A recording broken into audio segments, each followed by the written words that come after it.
Olá, hoje a nossa aula vai tratar um pouco da física por trás daqueles acendedores de fogão, né, que a gente encontra muito facilmente no mercado. Um exemplo é os que tem essa aparência aqui, ó, né, e tem outros acendedores também, né, como esse outro aqui. A diferença desses acendedores, né, nem todos têm o mesmo funcionamento físico. O primeiro que eu mostrei, né, que é esse aqui, ele utiliza um princípio parecido com o isqueiro, né? Ele tem uma pedrinha que com atrito gera uma faísca, né? E esse outro modelo que eu mostrei, ele é um pouco mais sofisticado. Esse daqui, ele usa um fenômeno físico chamado piezoeletricidade. E por isso, né, isso também impacta até no preço. Se você for procurar aquele primeiro, ele é muito mais popular e mais acessível, mais barato. Esse segundo, ele já é um pouquinho mais caro, né, comparado com aquele primeiro. E outro tipo de acendedor também, que também é piezoelétrico, outro modelo, seria com essa aparência, que ele é menorzinho, ele é utilizado em acampamentos, as pessoas levam para acampar, para acender fogueira, enfim, porque ele é pequeno, ele não usa combustível nenhum, assim, não tem nenhum gás, né, não é como um isqueiro, ele não acende uma chama, ele gera também como se fosse uma faísca, mas ele não gera uma faísca por atrito, ele gera uma diferença de potencial, né, que gera um arco voltaico ali. A gente vai ver como que é, de fato, com um pouquinho de mais detalhe, a física desse tipo de acendedor piezoelétrico, né? Então a gente vai começar, na verdade, tentando entender o que é a piezoeletricidade, né? Como o nome já diz, é um fenômeno elétrico, né? E especificamente a piezoeletricidade ela acontece quando você pressiona um determinado material, né? Ou seja, você faz uma pressão, você coloca ali uma energia mecânica, vamos dizer assim, e ele transforma essa energia em energia elétrica. Basicamente é isso que ocorre. Você tem um determinado tipo de material, ou uma categoria, né, de materiais, que quando eles sofrem pressão mecânica, né, ou se esticam ou são pressionados, eles convertem esse movimento, essa energia mecânica, em energia elétrica. E o contrário também ocorre, né? Se a gente colocar uma energia elétrica, por exemplo, uma diferença de potencial em um material desse tipo, ele vai sofrer uma deformação. A gente vai ver depois aplicações disso, enfim, com mais detalhe. Então, para começar a ilustrar um pouco isso, um exemplo de material, né, o material mais popular, na verdade, dessa categoria piezoelétrica é o quartzo. Né, é um material muito conhecido. Né, ele, na sua forma natural, ele é essa daqui. Né, ele é um cristalzinho. Esse é o cristal de quartzo. Né, e ele é um dos materiais que apresenta essa característica de piezoeletricidade. Ou seja, dependendo de como a geometria desse cristal ela é montada, né? Na verdade ali o cristal está na forma bruta, então é realizado corte nesse cristal, um determinado corte, e esse corte deixa o cristal com uma determinada geometria, e conforme eu altero essa geometria, colocando pressão, né, eu faço ali um fenômeno elétrico que gera o resultado final uma diferença de potencial. A gente vai então começar a entender como que isso acontece, né, de fato, com mais detalhe. Por exemplo, um exemplo da geometria do quartzo seria assim, por exemplo. Aqui a gente tem várias ligações, várias moléculas que estão ligadas aqui, né? E basicamente o que essa imagem está mostrando é o seguinte: são moléculas de oxigênio e moléculas de silício que estão ligadas, né? Em ligações que na química são chamadas de ligações covalentes. A gente vai ver aqui também um pouquinho com mais detalhe. E essas da forma como essa figura está sendo mostrada, a gente não vê exatamente como a geometria está acontecendo, né? Então, tipo, eu posso pegar esse cristal, fazer uma rotação nele, ou cortar de determinado modo, de modo que eu consiga uma geometria que é o mesmo material, mas eu consigo enxergar essa geometria aqui dentro dele, né? Então, a partir disso, a gente consegue fazer uma análise do que acontece se eu pressionar esse cristal. Então a gente vai analisar a partir do ponto dessa geometria aqui, ó. Então, partindo dessa imagem, né, a gente vai começar a simplificar, né, fazer um modelo um pouco mais simplificado, e a gente vai ver por que, né, ou tentar entender por que acontece a geração de diferença de potencial e energia elétrica que pode ser usada, né. Ainda falando um pouco das aplicações do efeito piezoelétrico, ele também, como eu disse, ele pode ser usado para gerar energia, né, elétrica, né, ou para captar energia elétrica. Uma forma disso, uma aplicação dele é como captador de áudio. Então, quando a gente fala, ou qualquer som, né, ele na verdade ele gera uma onda de pressão que se propaga no ar, e um material piezoelétrico, quando ele entra em contato com essa onda de pressão, ele também sofre essa diferença de pressão, né, que se propagou pelo ar, que é o som. E a partir disso a gente consegue traduzir essa diferença de pressão, né, com o passar do tempo, do material, em ondas elétricas. Então a gente consegue pegar, por exemplo, uma voz, né, ou um instrumento musical e na saída do material piezoelétrico ter uma onda elétrica. Isso ligado a um amplificador, né, a gente vai ter o som amplificado. Né. Um captador desse tipo ele tem essa aparência aqui. Ó. Essa é a aparência de um captador piezoelétrico que é ligado a instrumentos musicais, como violão, cavaquinho, instrumentos musicais no geral. Que a superfície dele, se ela vibra, né, por exemplo, no caso do violão, essa vibração consegue ser captada pelo piezoelétrico. Né? Aqui um exemplo dele ligado no violão. Ó. Ele é ligado dessa forma aqui. E ali o usuário vai e liga esse captador num amplificador e aí ele consegue transmitir, né? No violino ele tem esse aspecto.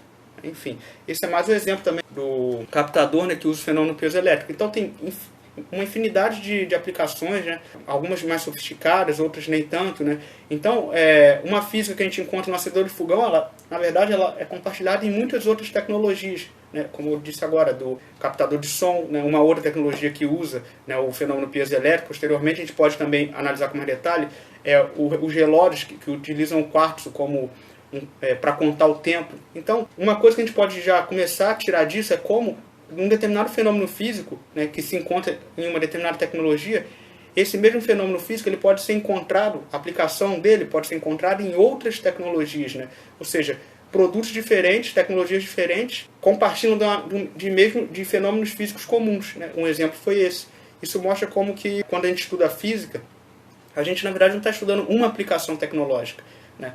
A gente está estudando um fenômeno que pode ter várias aplicações que já existem no mercado, inclusive novas aplicações. Né? Esse é o sentido também do estudo da física e das ciências no geral. Né? Elas não têm um objetivo de ter uma aplicação tecnológica. Né? Mas quando a gente entende um fenômeno da natureza, a gente consegue aplicar isso a várias aplicações, a várias tecnologias, né? E inovar. Isso, a engenharia que faz também muito isso. Ela parte, né, dos conhecimentos da natureza. Isso não é necessariamente nessa ordem, mas vamos dizer assim, no geral é o que acontece, para criar aplicações tecnológicas. Né? E esse é um exemplo de uma diversidade de aplicações a partir do fenômeno da piezoeletricidade. Então, vamos entender um pouquinho o que é a piezoeletricidade. Né? Como eu disse, o quartzo ele tem essa propriedade. Aqui seria um exemplo, né, também das ligações do quartzo, igual aquela que eu mostrei aqui. Né? E a gente já consegue ver que tem uma geometria, tá vendo? A gente vê que tem uma geometria aqui, né? E como eu disse, ele é formado, né? Ele é chamado também de dióxido de silício ou sílica, né? Então ele é formado de silício e de oxigênio, né? Cada grupinho desse aqui, na verdade, é formado de um silício, né, que está ligado a 2 oxigênios. Então essa ligação ela se replica por todo o cristal, né, formando de fato o cristal de quartzo. Esse aqui seria um diagrama, né, que mostra, do ponto de vista da química, né, como que essa ligação é feita. Ó. Não sei se vai dar para mostrar aqui, mas eu vou desenhar ali no quadro também. Ficou escuro aqui.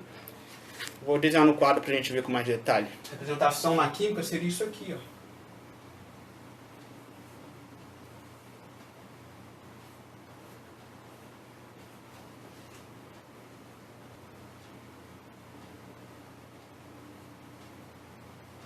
Isso também, esse tipo de diagrama, né, com esses pontinhos, né, é chamado de diagrama de Lewis. Né? Ele mostra a estrutura e mostra os elétrons da camada de valência, então a gente pode entender isso do ponto de vista da química também. Né? Aqui, no caso, a gente está vendo uma estrutura básica. Né? Essa estrutura se replica no cristal, naquela imagem que eu mostrei inicialmente.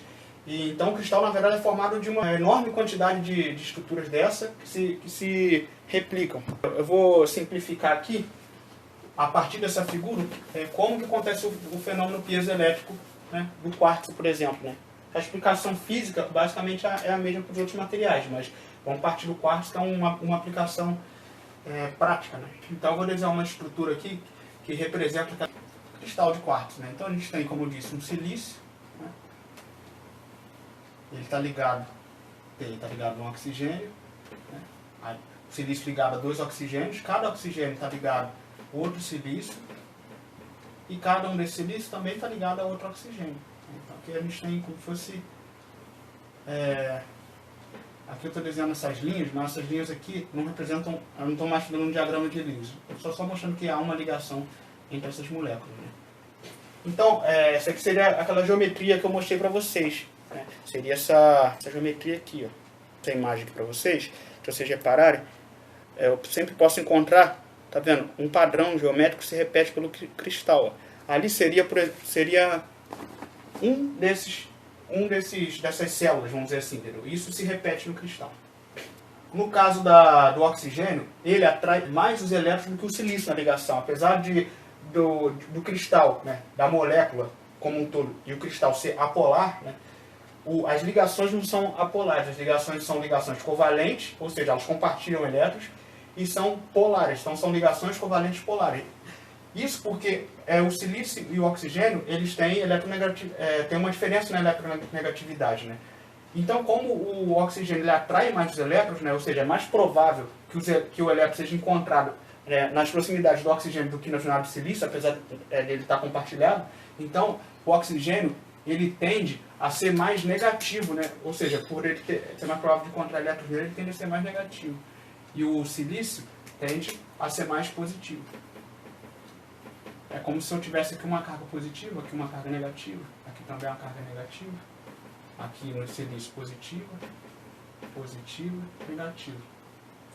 Um símbolo que é usado para isso, né, é o sigma. Né? Então eu poderia colocar aqui um sigma menos, né, ao invés do oxigênio, aqui um sigma mais, quer dizer que é como se eu tivesse uma carga aqui positiva, aqui uma carga negativa. Aqui uma carga negativa. Então, esse seria o modelo. Eu posso simplificar ainda mais esse modelo para fazer a análise do efeito piezoelétrico. Então, ao invés de eu colocar as moléculas aqui, igual eu coloquei, né, os átomos que estão envolvidos, eu posso colocar simplesmente a carga. Carga positiva, aqui negativa, aqui positivo, aqui negativo, aqui positivo e aqui negativo. Aqui positivo. Então agora a gente pode analisar o fenômeno considerando que nós temos cargas, né, do mesmo valor, são cargas do mesmo valor, só muda o sinal. Então aqui eu tenho a carga positiva, negativa, positivo, negativo, positivo, negativo. Nessa geometria aqui. A quantidade total de carga aqui é zero. Se eu somar essas cargas, isso dá zero, ou seja, é neutro. Só que o que acontece é o seguinte. Se eu exerço uma força aqui, ou seja, se eu pressiono, né, esse cristal, né, ou seja, vou pressionar todas essas estruturas, né, e essa aqui é uma delas que seria pressionada. Nessa direção, o que vai acontecer é o seguinte, vamos analisar geometricamente. As cargas negativas aqui, o centro de carga das cargas negativas, quando isso aqui está em equilíbrio, é no centro. E o centro de carga, quando as cargas positivas também, quando eu não estou pressionando, é no mesmo lugar, no centro. Então, no centro dessa estrutura geométrica, a carga total aqui é zero. Só que quando eu pressiono isso, eu estou fazendo o seguinte, com que essa carga negativa suba, né, e a positiva ela desça aqui, e as negativas elas vão se afastar, né? Aqui as positivas também vão se afastar. O centro de carga positiva vai descer e o centro de cargas negativas, vamos dizer assim, vai subir. É como se tivéssemos então uma carga negativa aqui e uma positiva aqui, né, deslocada. Vou fazer esse desenho numa folha para dar para enxergar melhor. Aqui, né, onde eu tinha o silício, né, vou desenhar como se tivesse uma carga positiva. Aqui onde tinha o oxigênio, carga negativa. Aí, onde tinha o silício, positivo, onde tinha o oxigênio, negativo. Aí elas ligadas assim.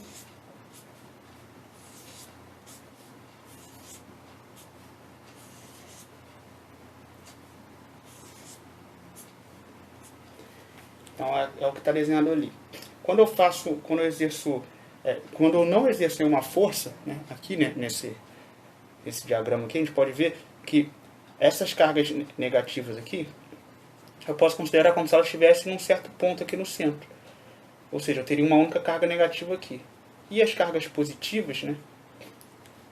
O campo gerado por elas vai ser também como se eu tivesse também aqui no centro uma única carga positiva. De modo que a carga total aqui no centro, né, dessa molécula aqui, vamos considerar isso aqui como se fosse uma molécula só, é zero, é nula. Só que quando eu exerço uma força aqui, eu faço com que essas cargas negativas elas se distanciem e a carga negativa suba, essa aqui suba. De modo que a carga negativa, que estava aqui no centro, ela vai se deslocar para cima. Então, eu vou ter uma carga negativa aqui deslocada para cima. O mesmo fenômeno vai acontecer com as cargas positivas. Elas vão deslocar, essa positiva vai descer, de modo que eu vou ter uma concentração maior da carga positiva deslocada para baixo. Então, o que vai acontecer aqui é a formação do que na física é chamado de dipolo elétrico, né? Esse dipolo elétrico, né, ele tem um valor associado chamado momento de dipolo, que depois a gente também pode ver com mais detalhe. Enfim, em suma, é como se essa molécula toda aqui pudesse ser, então, resumida, né? Eu posso pegar, então, esse modelo e simplificar ainda mais, desenhar ele assim, ó, como uma única carga positiva e uma única carga negativa. E aqui eu tenho um dipolo. Esse dipolo elétrico, né, ele gera um campo elétrico em volta dele, né, e esse campo elétrico também, né, gera uma diferença de potencial se eu pegar pontos diferentes desse campo. Então, por exemplo, se eu meço qual o valor do potencial em relação a esse dipolo aqui, a uma determinada distância, eu vou ter um valor. Se eu medir em relação a outra distância, eu vou ter outro valor. Eu posso considerar que o zero seria aqui. Então, eu vou ter uma diferença de potencial aqui. Uma diferença, vou botar um delta aqui de diferença de potencial, delta V. Essa diferença de potencial gerada por esse momento de dipolo, que é justamente o que gera a energia elétrica no fenômeno piezoelétrico. Então, se eu tiver aqui nessa diferença potencial uma carga, por exemplo, um LED, vamos supor que eu gero uma diferença potencial suficiente para acender um LED. Então, quando eu pressionar isso aqui, eu conseguiria acender um LED. Claro, o valor dessa diferença de potencial vai depender do material, da quantidade de força que eu faço para pressionar. Enfim, em suma, a física do efeito piezoelétrico é essa, né? E aqui a gente viu o caso do quartzo, por exemplo, que é um dos materiais utilizados. É essa física que explica como funciona aquele acendedor de fogão. Então, quando eu aperto aquele acendedor de fogão, o piezoelétrico, eu tô apertando um cristal que tem ali dentro e isso gera uma diferença de potencial, né? E essa diferença de potencial, né, se eu tenho os dois contatos ali muito próximos, isso vai gerar uma faísca aqui, um arco voltaico. Essa faísca, né, junto com o gás do fogão, óbvio, vai gerar o fogo, né, que é os elementos que geram o fogo, é o oxigênio, né, o combustível, e no caso essa faísca aqui, que é a energia inicial para acender o fogo. Então, aqui a gente já tem um quadro inicial de como que é a física do acendedor de fogão de piezoelétrico. Né, espero que vocês tenham conseguido entender. Enfim, essa aula vai ter continuidade, a gente vai aprofundar um pouco mais nesses conceitos, mas basicamente é isso, né? De uma maneira contextualizada, assim, a gente consegue entender a física por trás de aparelhos, de tecnologia que a gente usa no nosso dia a dia. Esse aqui é um exemplo disso. Então, podem colocar sugestões aí nos comentários, enfim, o que acharam dessa aula. Um abraço aí para todos vocês.